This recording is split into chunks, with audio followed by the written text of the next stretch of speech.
Hey guys, welcome back to TechMan. Today, let me show you how to log out of Uber. So, I was in a situation the other day where my phone battery basically gave up on me. I still needed to book an Uber. I ended up borrowing a friend's phone, and that's when I realized logging out of Uber isn't something you think about it until you actually need it.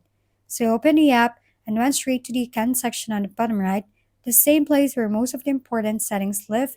From there, I scroll into settings and keep going down until I reach the very bottom of the page, and that's where it is. Sign out, usually highlighted in red so you can't really miss it.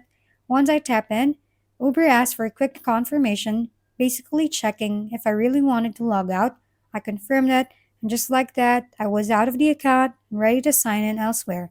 It's a simple process, but definitely one of those things you don't notice until you're stuck without your own phone.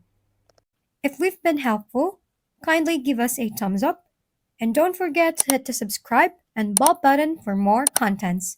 For any questions and suggestions, comment down below.